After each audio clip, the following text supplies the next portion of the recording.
everyone, welcome back. So this is Experimental Biochemistry 2026 week 1 question answer session. Okay, so we had scheduled for yesterday, but since yesterday was Republic Day, so we are doing this today. Okay. This course is coordinated by Professor Swagata Dasgupta from Department of Chemistry, IIT Kharagpur, and Professor Shomo De, who is also my supervisor from the Department of Bioscience and Biotechnology, IIT Kharagpur. And I am Beas Mukherjee. I am a Prime Minister's Research Fellow from the Department of Bioscience and Biotechnology, and I will be with you throughout this course for clearing all the doubts that you have, for discussing a lot of question answers with you, okay, and preparing you guys for your exams.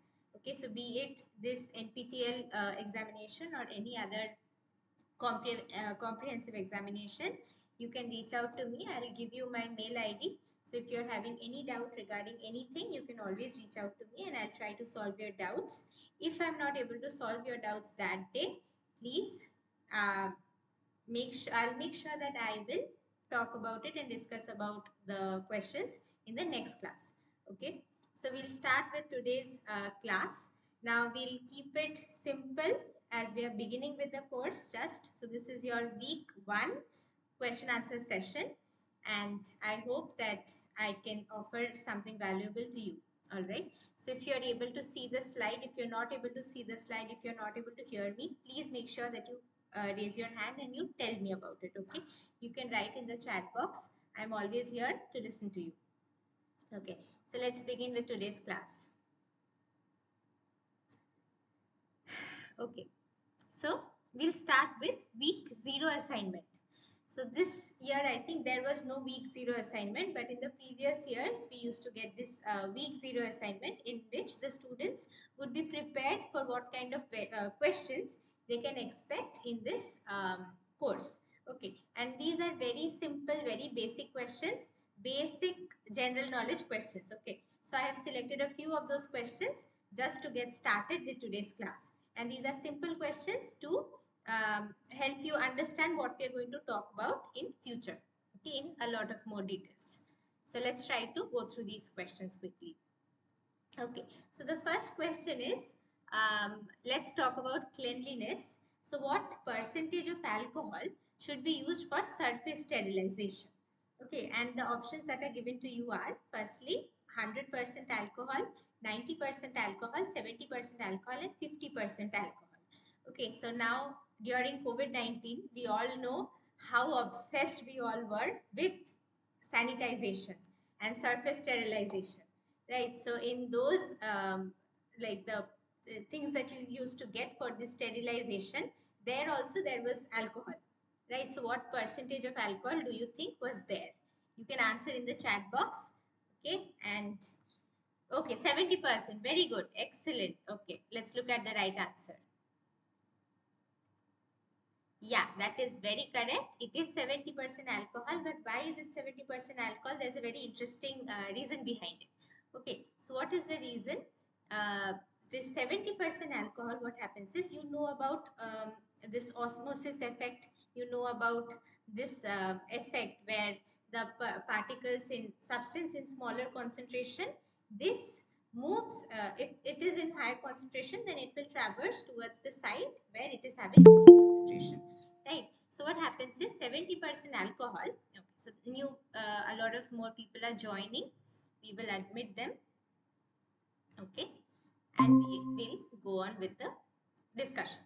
Okay, so 70% alcohol is more dilute compared to absolute alcohol or 99% alcohol, right? So this water content plays a crucial role in denaturing the proteins inside the bacterial cell. So due to this concentration difference, in 1 second, I'll just admit the newcomers. Can you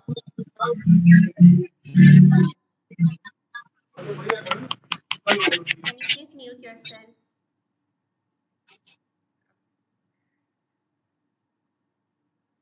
Okay, so we'll continue.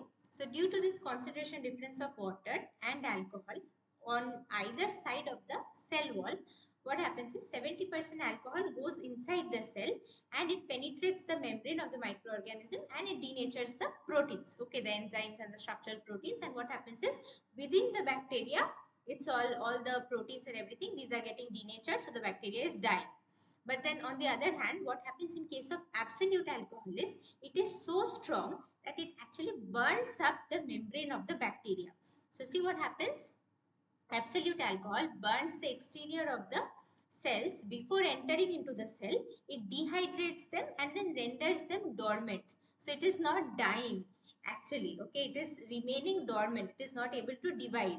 So that is why 70% alcohol is better, because it actually helps to completely remove, kill, abolish all the bacteria. Now see, hand sanitizers usually have 60 to 70% alcohol, and that is why they were widely used for COVID-19 viruses. Okay, now we'll move on to the a little bit about sterilization. So see, for sterilization there are these different techniques like physical methods and chemical methods. Now physical methods include heat, then dry ovens and pressurized steam, pasteurization. Pasteurization, you guys know that this is done for milk. So milk that we get, packaged milk, this is always pasteurized and it will be written on that milk. So it is to ensure that the bacteria is killed. Okay, and then there is radiation. UV light, X-ray light, gamma radiations, all of these are useful for killing bacteria, right? And then there is filtration. So membrane filtration and different ways of removing bacteria. Coming to the chemical methods, there can be alcohol, the one that we talked about in the previous slide. There can be different forms of gases, then formaldehyde and ethylene oxide. There can be different liquid solutions of halogens, phenols, etc.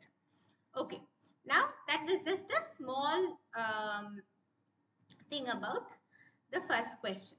Next, we'll go to something that a lot of you like and a lot of you do not like. Okay, and that is calculations. So in today's class, there are a lot of calculations. Now, good news or bad news, that is up to you. But calculations are important for all your exams. Okay, be it GATE examination, be it DBT, not that much for CSIR net, but in a lot of different exams, a lot of different competitive exams, calculations are a must. And calculations are very scoring. So if you practice well, you'll be able to make it happen. Okay. So we'll start with a very simple question. It is telling you for 70% ethyl alcohol. So what does 70% mean? Volume by volume. That means 70, let's say, ml of alcohol in 100 ml of total solution. Okay, so that is 70% ethanol. Now they are asking you to make a solution of 280 ml. Total 280 ml solution. How much of ethanol do you need to make 70% alcohol? Okay, so that is one of the questions. You can answer in the chat box. Okay. And in another question, they are asking you for a 350 ml of 0.6 molar NaOH solution, what molecular weight of NaOH, the molecular weight of NaOH is given and that is 40 grams per mole. So then how much NaOH do you need? NaOH comes in the form of a powder. Okay, so you have to dissolve it in water and then you get the solution. So how much NaOH do you need to make this particular solution? Okay, it's very simple, and these are everyday problems that you will encounter while working in a lab. Okay, so a lot of you might be doing, one second, I'll just admit the newcomers. Okay, right, great. So one of the answers that we have received is 196 ml. Try to answer the next one and then we'll discuss the questions. Okay, so this course is basically very useful for everyday practical laboratory work. Okay, that is why it is called experimental biochemistry. So in biochemistry, protein biology, or any such related lab, molecular biology, cell biology also, this kind of lab, all these different techniques that you're going to learn, these are going to be handy every single day. Okay, so these small calculations, all of these, now these use a very fundamental formula, and these fundamental formula will be used in any question that you answer and answer in different competitive exams. Okay, these are very simple questions, but the questions that you're going to get for the exams, they are going to use these simple concepts, and that is why when you practice these, you'll be able to attempt those. Okay, we'll discuss those as well. So through in the course duration of this course, there will be different kinds of questions taken from different years of CSIR NET, DBT, ICMR, GATE, etc. examinations, and we'll try to solve them. We'll discuss how to solve them. Okay, there will be NATs, there will be normal MSQs, MCQs, all those questions. Okay, so we have got one answer, and what about the second answer? You can try answering. It's a very simple one. All you need to do is just remember the formula for molarity. That is all you need. And for the first question, it's even simpler. Okay, all right. So as you try answering, we'll try to look at the correct answers. Okay, so see what's there. So the formula C1V1 equals to C2V2. This is a fundamental formula for a lot of different problems. So what is it telling you? That initial, so basically what you have to do is, for 100 ml of total solution, if you need 70 ml of ethanol, then for 280 ml of total solution, how much ethanol you need. So that you have to calculate, and exactly the right answer is 196 ml. So very good. Okay. Now we'll look at the next one. So next one is also very simple. This is the formula for molarity. We all know, that is M is equal to weight in grams by molecular weight into 1000 divided by volume in ml. Right? So the volume is given to you, that is 350 ml. So 1000 divided by 350 into the weight that you have to find out divided by the molecular weight, which is given to you, is equal to molarity. So molarity is given as 0.6. Right? So when you put that into the formula, you see that the weight that you will be getting is 8.4 grams. Okay, great. Now we'll move on to the next question. Okay. Right. So now we'll talk about pH. Now pH is something that we encounter in our everyday lives. So be it, where do you find pH? Everywhere actually. Right.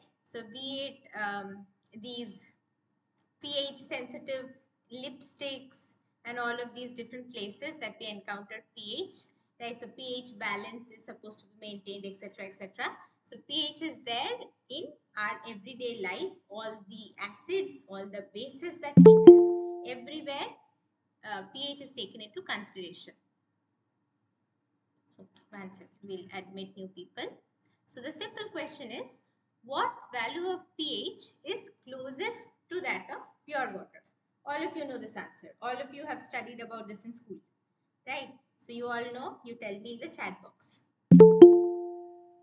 Okay. Let's see. Okay, before you think the course is too easy and get bored, we'll start off with the real questions, the real things that would be new to you.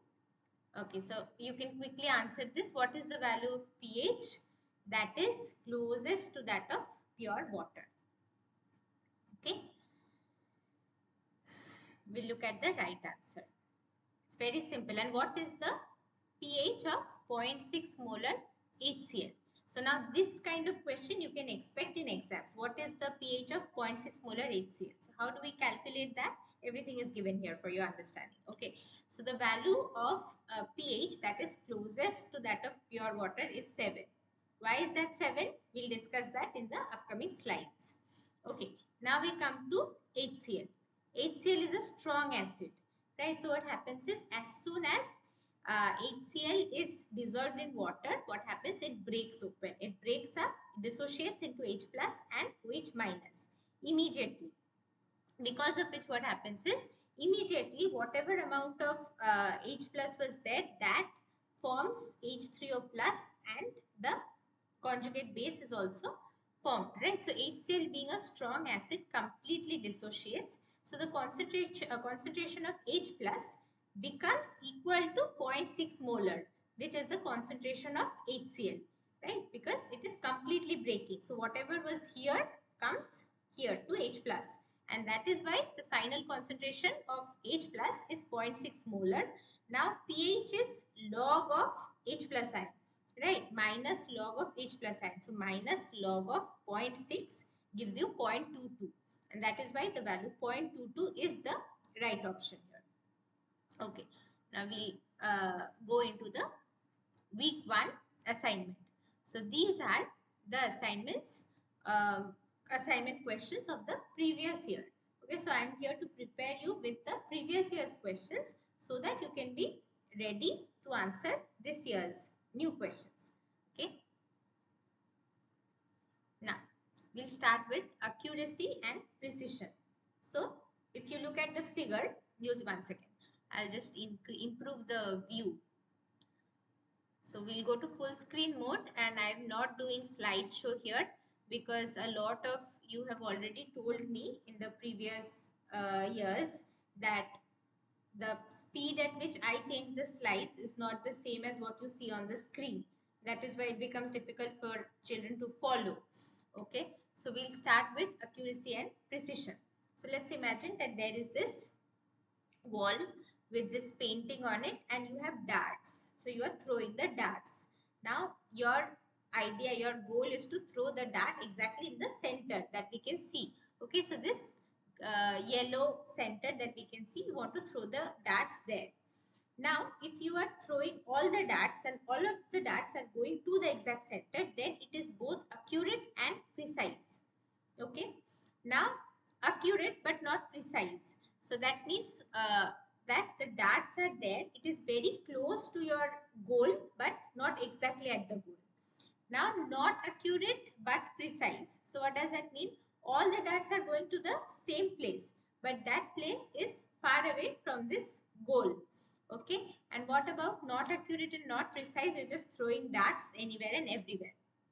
Now, accuracy means how close the results are to the true value or the known value. Okay. Now the closeness of two or more measurements taken under the same conditions to each other is called precision. That is called precision. So when the experiment is very reproducible, then precision is very high. So keeping everything same, if you're getting consistent results every time, then that is called precise. Next, precision is independent of accuracy. Okay. Precision is sometimes separated into two. One is repeatability and another one is reproducibility. So repeatability means that the variation arising when the conditions are kept identical and repeated measurements are taken during a short period of time, that is called repeatability. What is reproducibility?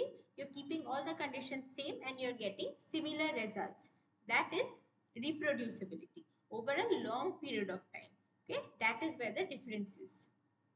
Okay, now I have discussed these concepts. So I'll be discussing concepts and then you will be answering questions related to that. Okay, so that you do not zone out. Okay, now the detailed difference between accuracy and precision is given. We can go through that quickly and then we'll move on. Okay, so accuracy refers to the level of arrangement between the actual measurement and the absolute measurement. And precision implies the level of variation that lies in the values of several measurements of the same factor. Now, accuracy represents how closely the results agree with the standard value. Precision shows how closely the results agree with one another. Okay. Now, a single factor of measurement is needed for accuracy, but multiple measurements are needed for it to be precise. Now, the difference between the actual value and the measured value is called error. That we know, right? So now we will go to the next slide. So here's a question, okay, for you, and you have to try to answer this question. So two researchers are making 5 sets of pH buffer. Okay, now the buffer pH is given to be 5 sets of pH, and the buffer the pH of the buffer is 7.4. Now the pH of each set was measured in pH meter. Okay, all the sets are given for both the researchers. Now they are asking you which is true. A is more accurate while B is more precise. A is more precise while B is more accurate. A is more accurate and precise than B. A is less accurate and precise than B. So which one do you think is correct? Remember that accuracy means it is the measured value should be closer to the true value. And precision is how close all your values are to one another. Okay. Now you have to tell me, based on your understanding of that, which of the following is true. Okay. So you can type in the chat box.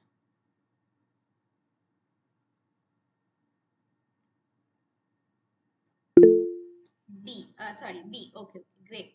So let's see what is the right answer. Okay, the right answer is D. So see, how do we do that?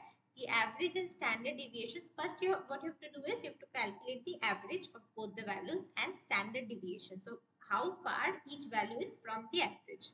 Okay, for both researcher A and researcher B, that we have found out, and we know that the average value, so the real value is 7.4.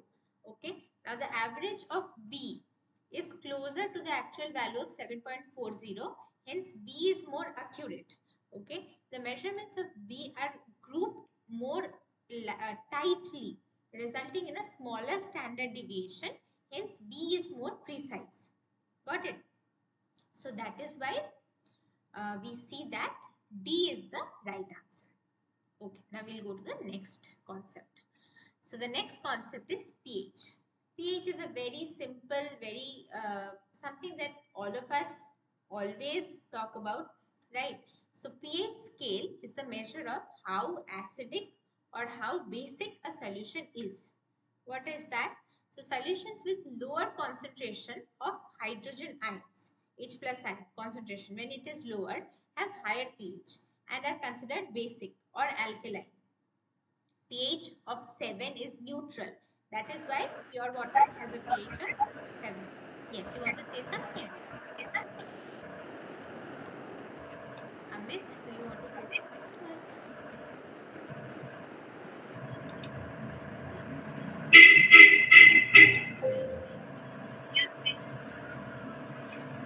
I'll be muting you. If you have anything to say, you can always say. You can write in the chat box.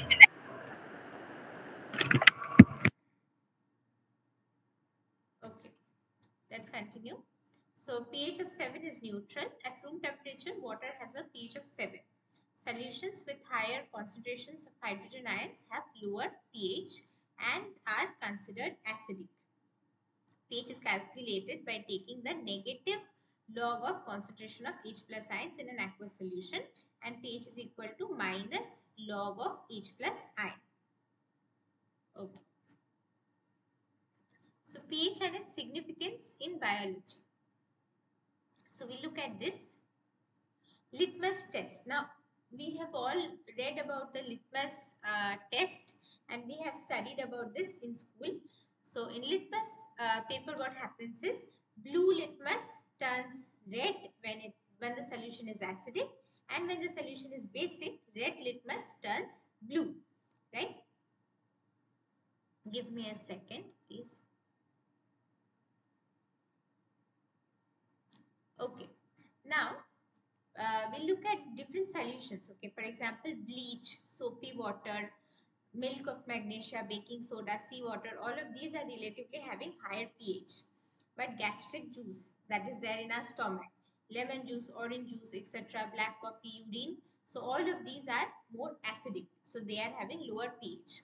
So cytoplasm of the cell that we have inside the body, that has a pH of around 6.8, and our blood's pH is 7.4. Okay. Now, pH of weak acids decreases as temperature rises. Now, this is a very important concept. Okay.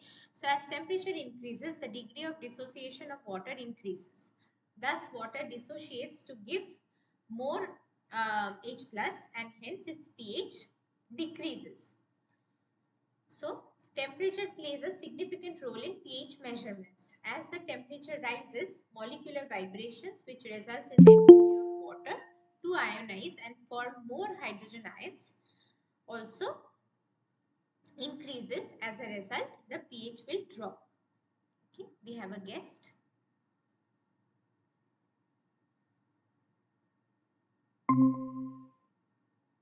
Okay, so we'll go to the next one. pH meter and its parts. Now we have been talking about pH. So then how do we measure pH, right? So pH is measured using a very sensitive instrument called pH meter. So there are different parts of the pH meter. You can refer to this figure on your right and you can try to answer the question on your left. Okay, so digital pH meter contains the following parts.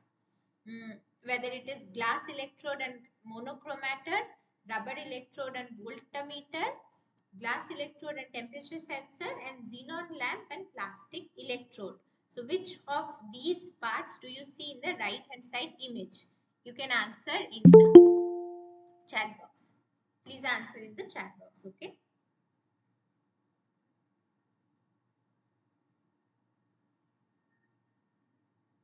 You can answer in the chat box.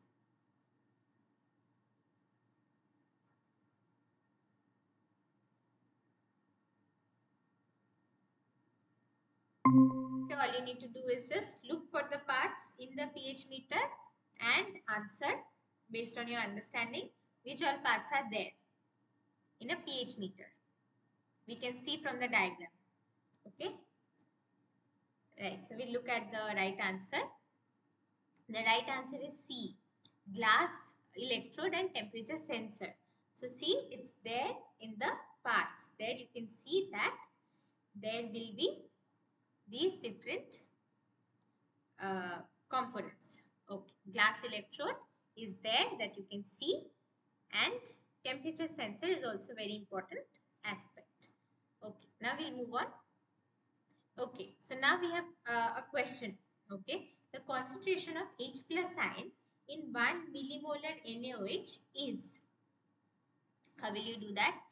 Remember the question that we tried to answer in assignment 0, right? So NaOH is also a very strong base. That means it will dissociate very quickly and 1 millimolar. So the concentration is already given to you, right? So now all you need to do is just do the calculation and answer it. So see, it's given over here for 1 millimolar NaOH, OH minus is equal to 1 millimolar, that is 10 to the power minus 3 molar. Now we know that concentration of OH minus into concentration of H plus is equal to 10 to the power minus 14. So if 1 is 10 to the power minus 3, then what would the other one be? It would be 10 to the power minus 11. Simple? Okay, good. Now we will carry on. Okay. So how is the acidity of a solution quantified? So whether a solution is more acidic or less acidic, whether it is basic, how do we quantify that? So for that, the acid dissociation constant, which is Ka, is the equilibrium constant of an acid's dissociation reaction into hydrogen ion and its conjugate base. Okay, so it represents the strength of an acid in a solution. Ka is stated in moles per liter units. So Ha is the acid which dissociates into H plus and A minus, which is the conjugate base. At K equilibrium, you know that K equilibrium is equal to H plus ion concentration into the concentration of the conjugate base divided by concentration of the acid.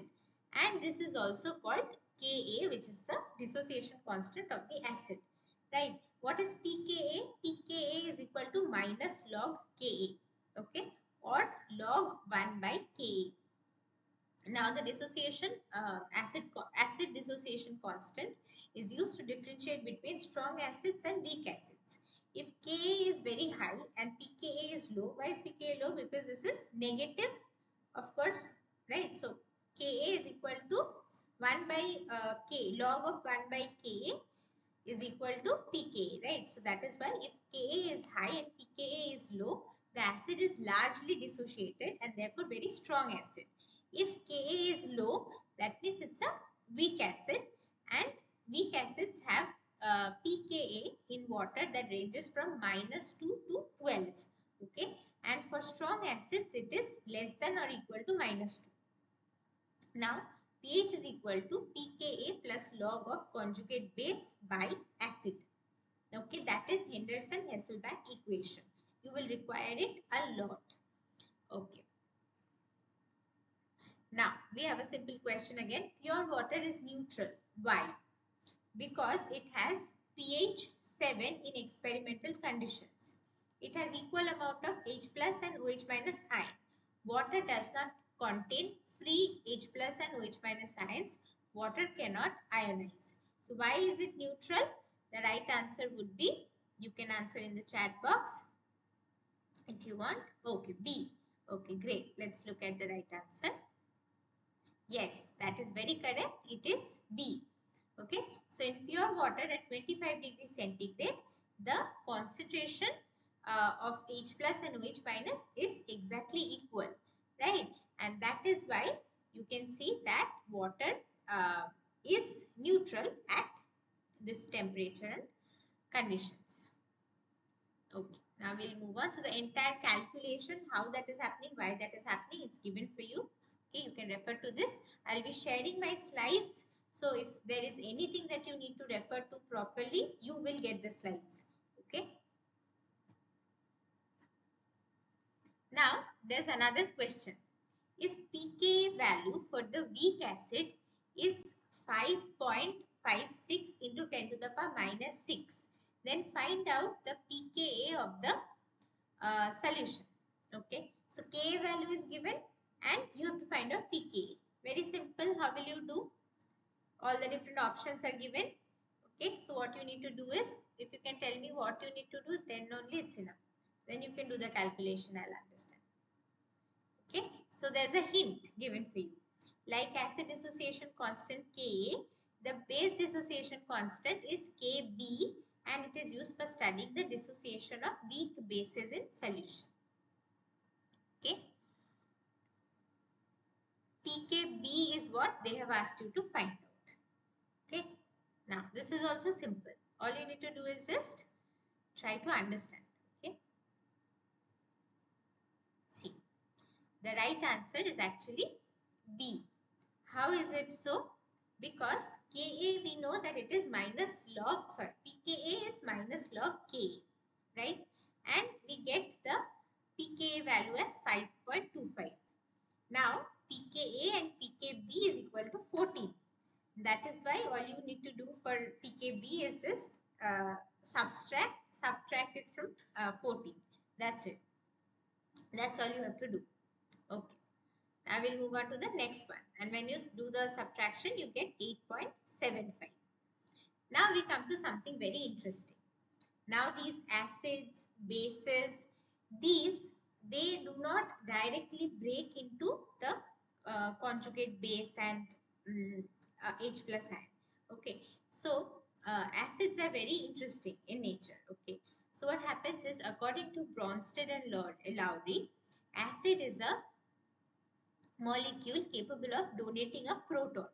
Okay, and a molecule capable of donating only one proton is called a monoprotic acid. For example, HCl. What about a molecule that can donate two protons? It's called a diprotic acid. A molecule that can donate three protons is called a polyprotic acid. So what happens is, this polyprotic acid, if it can donate more than one proton, it is called polyprotic. If it can donate three protons, it's a triprotic acid. Okay, and so the curve goes this way. So there are more than one pKa values. How many protons it donates is equal to how many pKa values it will have. Okay, so pKa 1, and see, there is this equivalence point and cell buffering range. So these are very interesting concepts. And then there is again an equivalence point, another equivalence point, and then comes the pK3. Okay. Now we'll talk about buffers very soon in today's class. Now see what is happening. So they are telling you there are 4 sets of solution of different pKa values. Okay, so until now we understand that acid is something that donates a proton. Okay, and if it has more than one protons, it will be having more than one pKa values. Okay, now different compounds are given, different pKa values are given. Which of the following statements is or are true? Acid A dissociates to a greater extent in water than acid B. C and D are basic in nature, whereas A and B are acidic in nature. D is a conjugate base of C. Acid A is more likely to be a polyprotic acid than acid B. So, what is this all about. Okay, so the different pKa values are given, and we saw in our previous slide that for the more, if it is very acidic, then it will have a lower pKa value. If it is very much basic, it will have a higher pKa value. For the polyprotic acids, the pKa values will be the sum. The pKa values will be a sum of the different, the Pi, okay, isoelectric point, this would be the sum of the different pKa values. Okay, now see which one would be the right answer here. So A dissociates to a greater extent in water than B. If A is having a lower value, that means it is more acidic, so then it will be dissociating more in water compared to B, and that is true. Okay, now this is an MSQ. We could have been very happy that we have found out the right answer, but there are more than one right answers. Okay, so this is a multiple select question. Now C and D are basic in nature. How do we say that? Okay, D. Okay, you're saying that D is the right answer. Great. Okay, good. We'll look at it now. Acha. So both A and B are the right answers. Okay. So C and D are basic in nature, whereas A and B are acidic in nature. That is also very evident. You can see that C and D are having pKa values that are more than 7. So that means they are definitely basic in nature. And pKa values of A and B are less than 7. So they are acidic in nature. Now D is the conjugate base of C. How do you say that? If pKa plus pKb is equal to 40, only then it can be the conjugate base. But it is not so here, right? That we can see. So that is wrong. And for acid A is more likely to be a polyprotic acid than acid B. No, that is not true, because for polyprotic acids, I told you that the sum of the two pKa values would be taken, and then the average would be taken, right? So B is more likely to be a polyprotic acid than A. Okay, so we'll go to the next one. So now we will talk about buffers. So what is buffer? We saw previously that there was this buffering zone. So what is a buffering zone? Basically, let's say you take a solution. You add some acid in that solution. What will happen? The pH will fall. You do something, you add some base in that solution. Let's say you're adding NaOH. The solution's pH will increase. But for some solutions, the pH does not change much. It remains the same. Even when you're adding a lot of that acid, only then it will shift and it will change rapidly. And even when you're adding a lot of base, it will remain the same. It will not change until it changes rapidly. What is happening? There is some kind of resistance, okay, to the change in pH that is being offered by that particular solution. So this solution is called a buffer. That is called buffer, okay. And buffers have the capacity to retain their pH. That is why buffers are very useful. Inside our body, blood has a specific pH, okay, and that is why blood has its own buffering capacity. So different regions in our body, they have different pH, and there is a buffering zone to make sure that the body pH is not fluctuating too much, because if that happens, then the proteins inside the body, they will get denatured and the person will definitely die. Okay, so see what is happening. Buffers are aqueous solutions that tend to resist change in the pH when small amounts of acid or base is added. They keep the pH constant by taking up protons which are released during these reactions, or by releasing protons that were consumed by the reactions. Okay, so buffers are a vital component of modeling a biological system and have many uses in cell culture, molecular biology, nucleic acid, protein purification, transformation, transfaction, etc. Okay, and an acid buffer system consists of a weak acid, that is a proton donor, and a conjugate base, which is a proton acceptor. Now acid can be explained in two different ways. One is it releases H plus ion, or it it is a proton donor. Okay, sorry, so that is what it is, proton donor, and the other one is electrons. So whether it is taking up electrons or losing electrons, so that is another way of saying whether it is an acid or a base. Okay, So now see what is there in Le Chatelier's principle. So what is happening as you keep on adding more and more acid, this is being used up by the buffer solution and its pH is not changing. And similarly, when you are adding more and more base, it is being used up by the buffer solution and its pH is not changing. And so what happens is, according to Le Chatelier's principle, which we all have read about in school, you'll see that there is, when you're adding something, when something is there in like when you're adding something that is there in one side of the reaction, then what happens is the equilibrium shifts to accommodate that and to make sure that the reaction is maintained in the similar state. So neither the reactant side nor the product side is abruptly increasing or decreasing, right? So that is your Le Chatelier's principle. Now we'll talk a little more about buffers. So buffer capacity, or beta, is a quantitative measure of the resistance to pH change when H plus or NaOH ions are added in buffer solutions. That we have understood until now. Okay, so it is defined as moles or grams equivalent of an acid or base that is required to bring a change in the pH of a solution by 1. Okay, it depends on the concentration of the solution.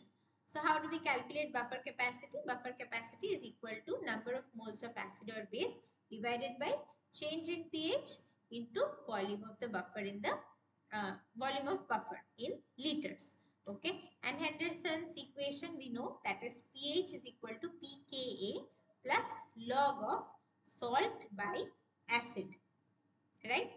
And there are these different substances. For example, you can see fish, eggs, pulses, bread, cheese, all of these are very acidic food, and the basic foods are the different green vegetables, then watermelon, onion, then avocado, grapes, etc. These are basic foods. Okay, so the pH of the blood is maintained at around 7.4 by the carbonic acid bicarbonate ion buffering system, which is there in our blood. Right, so I told you that blood itself has a buffering capacity, and it is done using this acid and conjugate base equilibrium maintenance. So there is carbonic acid and bicarbonate ion. Okay, now we'll talk about buffers a little more. And the quality of a buffer is determined by its resistance to changes in the pH when strong acids and bases are added, and it is measured in its value of pKa, where the larger the pKa value, the weaker the acid. Okay. Now, important characteristics of a buffer is it has to be water soluble, it should not interfere with biological processes, and known complex forming tendency with metal ions. It should be non-toxic, etc. Purity of the buffer, water to stabilize, chemical stability, etc., etc. These are the different properties that are necessary for a buffer to become a buffer. Okay. Now we'll talk a little more about different questions. Okay. So we have two questions here. You can answer in the chat box. Okay. Right. So let's try to answer in the chat box. Okay. So buffers used for biological experiments should have the following characteristics. One, they should be chemically stable and they should be water soluble. They should not interact with biological molecules, can change pH easily, should have high ionic strength. Which of these do you think is correct? Okay.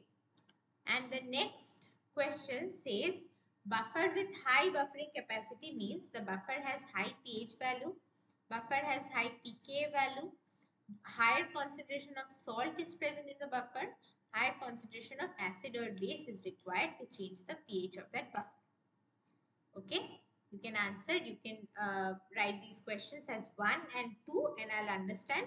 So 1, which is the right answer, 2, which is the right answer. You can tell me. I'm waiting. These are interesting questions that you will be able to answer. Simple questions. Okay, try to answer.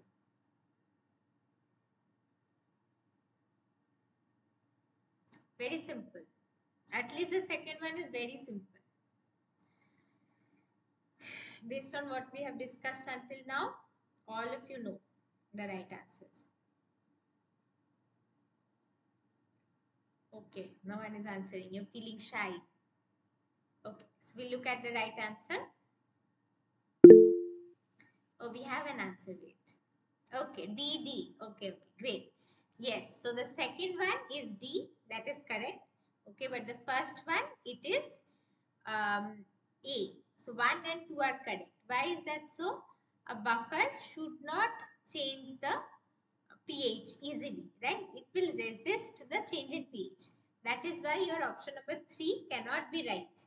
And that is why um, D says 1, 2 and 3 are correct. So like sentence number 3 is not correct, and that is why option number D is wrong for question number 1. Right? But for question number 2, you're very correct. Buffer has the capacity to resist change in pH even when higher concentration of acid and base is added, and only then that buffer is called a high buffering capacity buffer. Okay, now we'll go to the next one. Okay, so some of the very commonly used buffers. Now I'm not asking you to remember the pH of these buffers or anything. So there are these buffers which, okay, great. So you've understood, good. So there are these different buffers that lie in different pH range. So if you want to work with something that is stable at a particular pH, this is how you should choose your own buffers. Okay, so citrate buffer, acetate buffer. From the name you're understanding that these are more stable in acidic pH. But then when we come to tricene, when we come to tris, these are all useful in basic pH.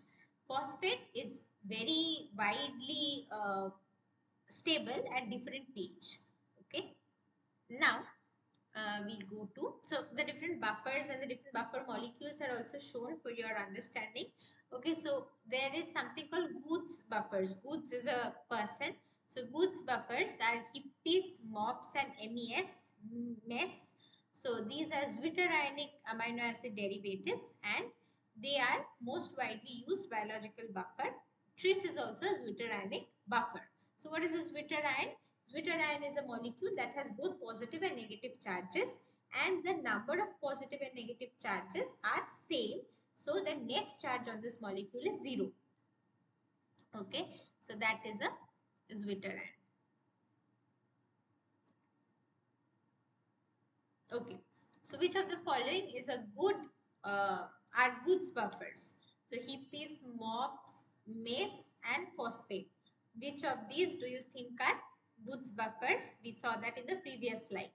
And which of the following is or are true? So MOPS, MES buffers are Goods buffers. Tris is a zwitterionic buffer. Phosphate buffer may inhibit enzymes activity. Tris buffer closely resembles the intracellular environment. Which one do you think is correct?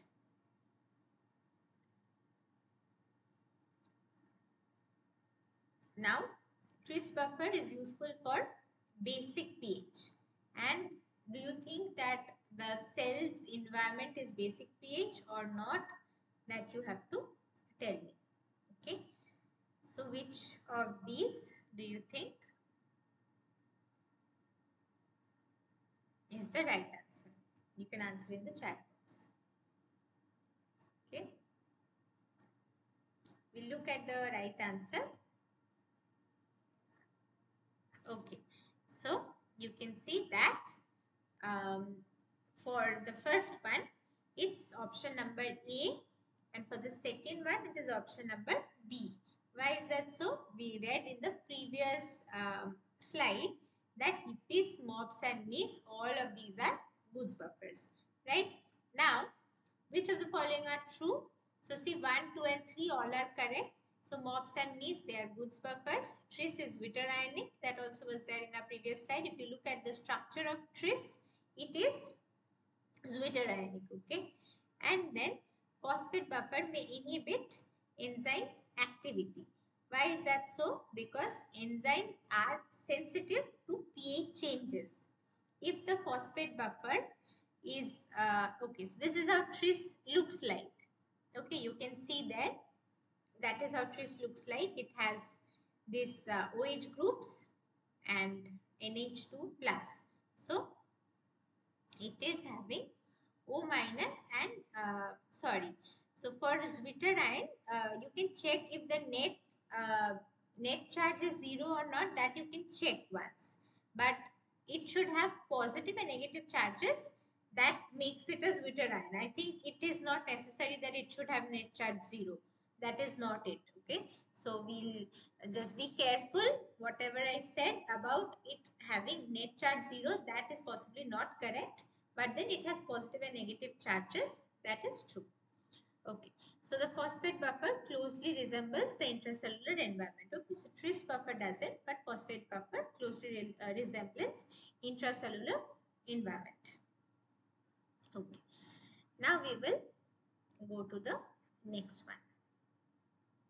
So what would be the optimum pH range for Hippe's buffer of pH 7.6?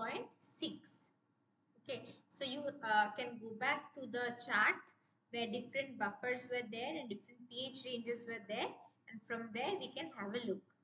Okay, so from there you must be able to answer. So we'll look at the right answer from here first. See, it's option number A. Option number A says optimum pH range of 6.6 to 8.6. Okay. Now, we'll go to the next one. So, which of the following sentences is or are true? So, buffers are made up of weak acid and the conjugate base of another acid. If the pKb of the base increases, then it becomes a weaker base. If for an acid the temperature increases, the pH will be decreased. For a 10 ml buffer solution, if we add 5 ml of distilled water, then the pH of the buffer gets changed. So these are the kind of questions that you can expect in your exams. Okay, you need to have a sound understanding of the different things about buffer and pH. Okay, for answering one single question. So try to answer this question.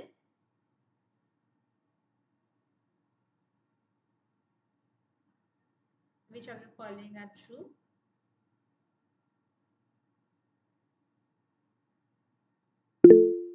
D. Okay, let's see.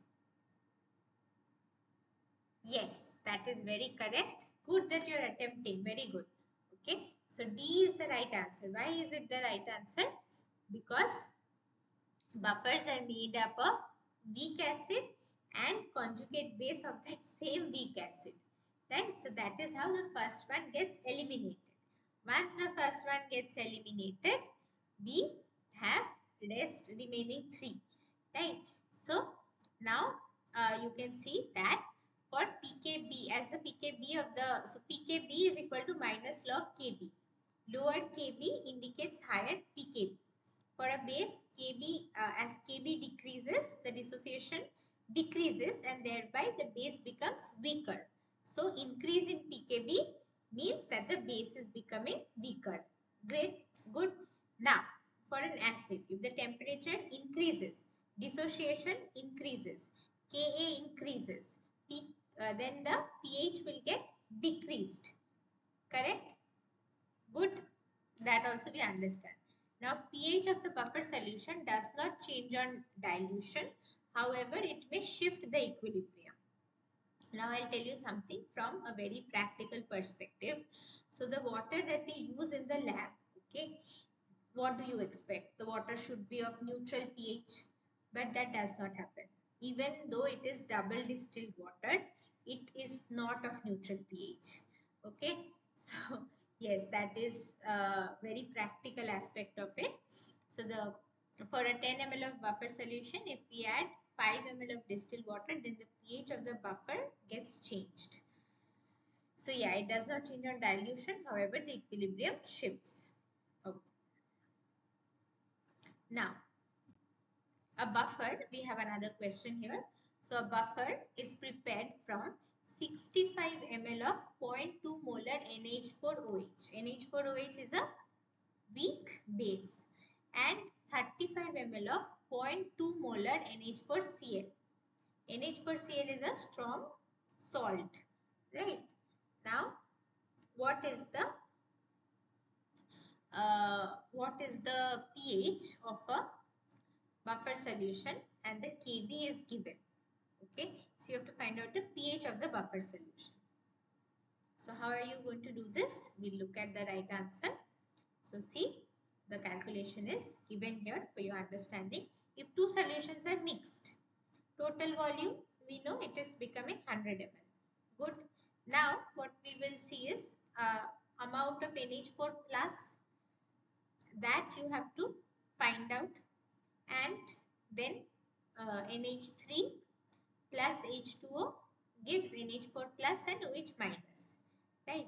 So when it is dissolving in water, it is dissociating into ammonia plus water, and from there you have to find out the Kb, and from there pOH, and then you'll get it as get the pH as 9.52. Okay, so you can go through this entire calculation. If there is any doubt, please let me know. Okay, in the next class, then we can discuss. Okay. Okay. Now there's another question. So we have almost reached the end of the class. We have a few more questions left, and then we'll end today's class. Okay, so whatever other questions you have, any suggestions that you have that you want me to discuss in the next class, or if you want to want the class to go differently, any kind of concerns, suggestions, any questions, anything that you want, please write to me. I'll give you my mail ID. Okay, so you can write to me. 1 second. Yeah, so you can write to me, and then I'll follow up and I'll try to improve the class for your benefit. Okay, right. So a researcher accidentally puts 1.6 grams of NaOH pellet in 1 liter, that is 0.5 molar acetate buffer of pH 4.74. Now what would be the change in pH? So Ka is given as 1.8 into 10 to the power minus 5 for acetic acid. Okay, so how are you going to solve this? These questions look a little difficult, but believe me, they are simple. Once you start practicing, they'll become very simple for you. Okay, so 40 grams of NaOH, that is 1 mole. So 1.6 gram would be 0.04 mole.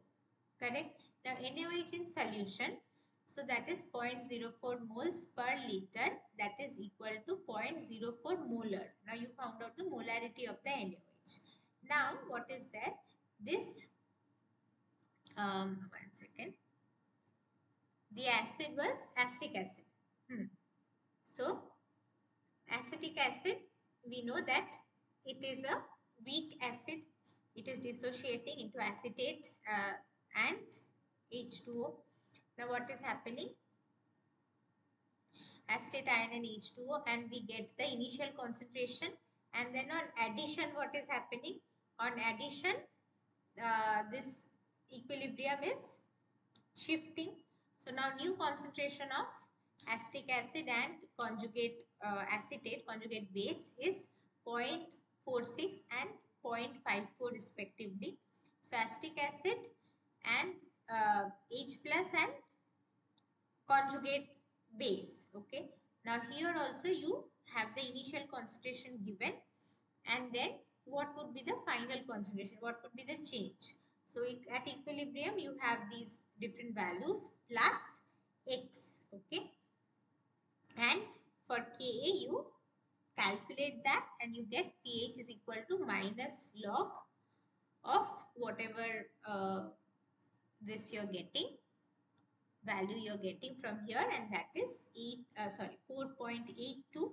So the change in pH would be, initially it was 4.74 and now it is 4.82. So that is 0.08. That is the change of pH that is happening when accidentally 1.6 grams of NaOH pellet is added into 0.5 molar acetic acid buffer of pH 4.74. B. Okay, great. Right. So 0.08 and that is B. Very good. So B is the right answer. Okay, you can go through how the solution is done. Okay, how the problem is solved. Now we'll go to something simple and we'll end the class with something that gives you a tiny glimpse of what happens in a biology lab. Okay. Now see, which of the following statements is true? So tap water is used for biological experiment and thermal shaker can control temperature and rotation speed. 100% ethanol is used for surface sterilization. Thermal shaker and cooling centrifuge are same equipment. So thermal shaker and centrifuge are two different equipments. You can see two different diagrams there, two different figures. Okay, these are images of real life shaker, incubator and centrifuge. And what about ethanol?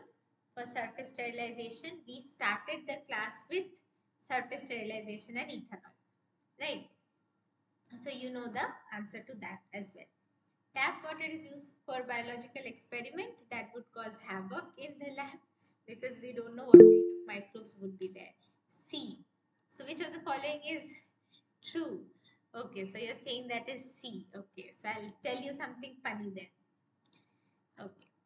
Now, the right answer is B. Why is it B? Because thermal shaker can control temperature and rotation speed. That is true. So this is thermal shaker, and if you can see thermal, so it can regulate the temperature. Here, if you can see, the temperature is around 39 degrees centigrade for normal bacterial cell. It is 37 degrees centigrade, and if you can see that it spins, this is the 150 that you're seeing on that screen, that is the RPM, okay, rotations per minute. That is its speed. And for centrifuge, this kind of a centrifuge, it can go up to 12,000 RPM. Okay. Now, since we are talking about this, tap water definitely cannot be used for biological experiment. Microbes, the ones that you work with, they will go crazy. Okay. And 100% ethanol is not used for surface sterilization. When we began today's class, we started with these surface sterilization that all of us were so fanatic about during COVID-19 breakout, right? So then all of us used to carry these sterilizers in our pockets, surface sterilizers, and all of these surface sterilizers actually use around 60 to 70% ethanol. Why is that so? That is because ethanol, see, inside the microbe, there is no ethanol. There is, let's say, very less or maybe no ethanol, right? But then outside the microbe, there is 70% ethanol. So, it is going to travel from higher concentration to lower concentration, and that is what happens. It enters into the, through the cell wall and cell membrane of the microbe, it goes inside, and as it reaches inside the microbe, it will denature all the proteins inside the bacteria, killing it, right? But then when it comes to 99% absolute ethanol, what happens is this absolute ethanol burns off the surface of the microbe before getting inside, and that is why the microbe is not dead, but it is dormant. It is only burnt up, and that is why for complete removal of microbes, it is better to use 60 to 70% ethanol than your 99% absolute ethanol. Okay. So we'll go back to our question.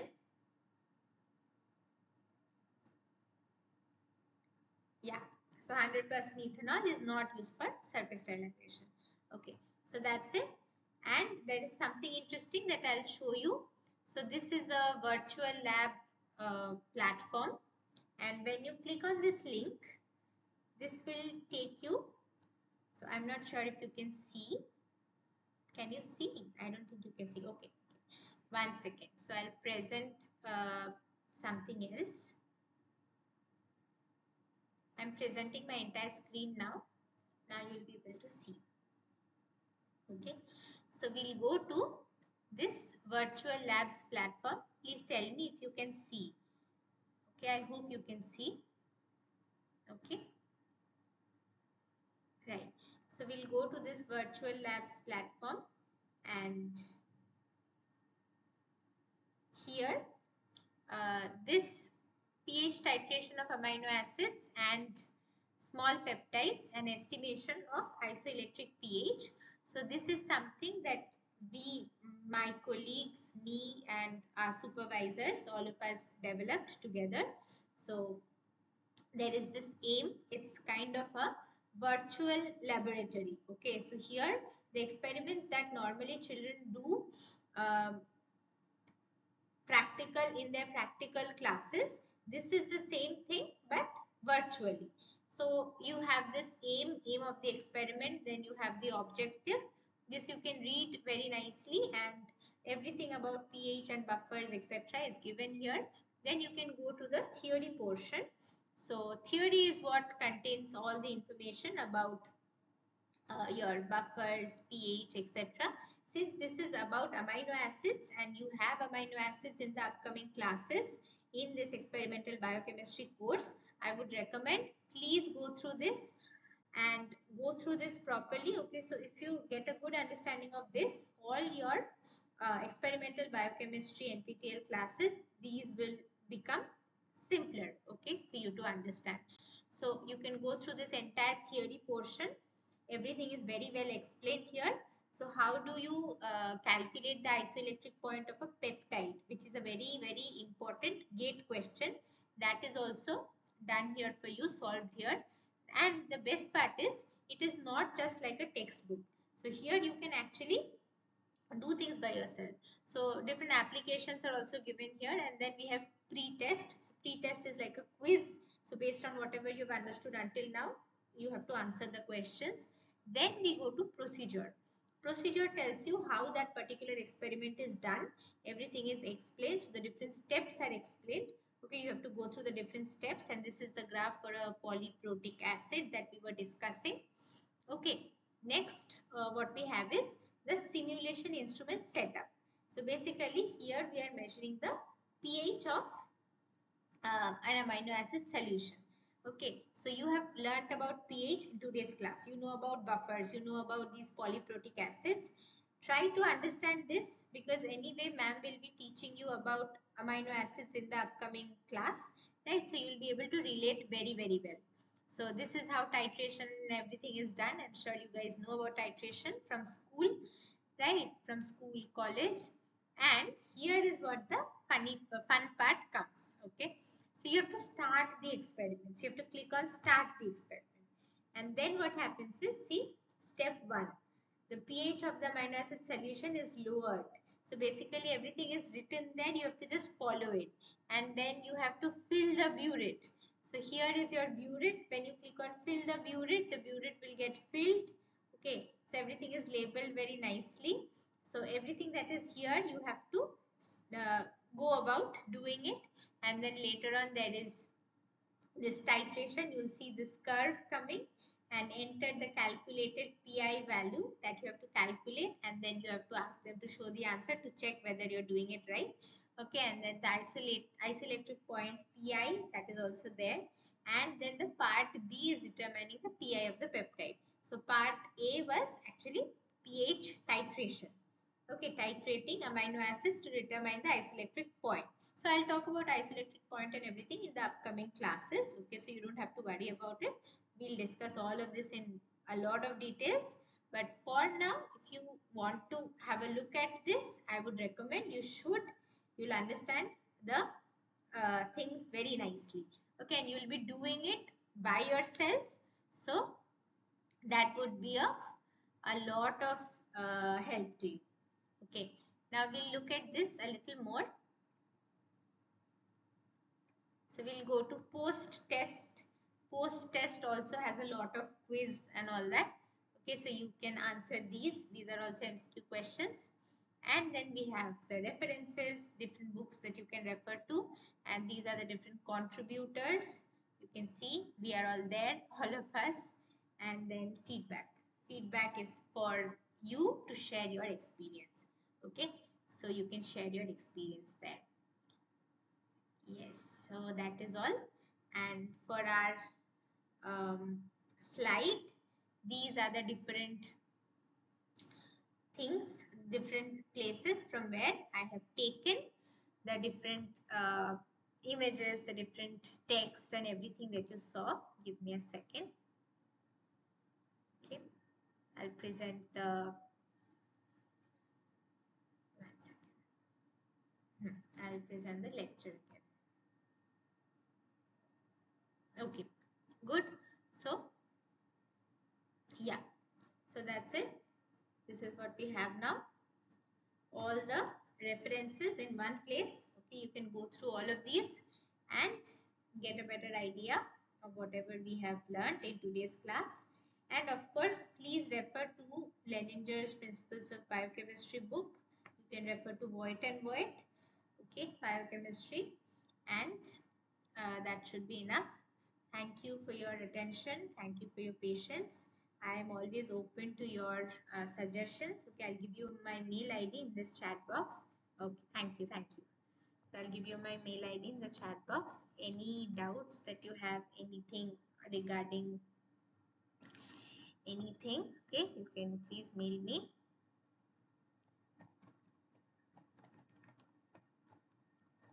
This is my mail ID. This is what is given to the NPTEL team as well. So this is my official mail ID. And if there's anything that you need to ask me, anything that you need to communicate, next session. Yeah, correct. So in the next session, we'll talk about, I think, amino acids. I'll have to look up what's there. Okay, so most probably amino acids will be there in the next session. So until then, good luck. Okay, we'll see you again in the next session. Bye-bye, everyone. Thank you for your patience and thank you for listening. So I'll be ending the call now. If you have any doubts, you can tell me. Otherwise, we can end the call.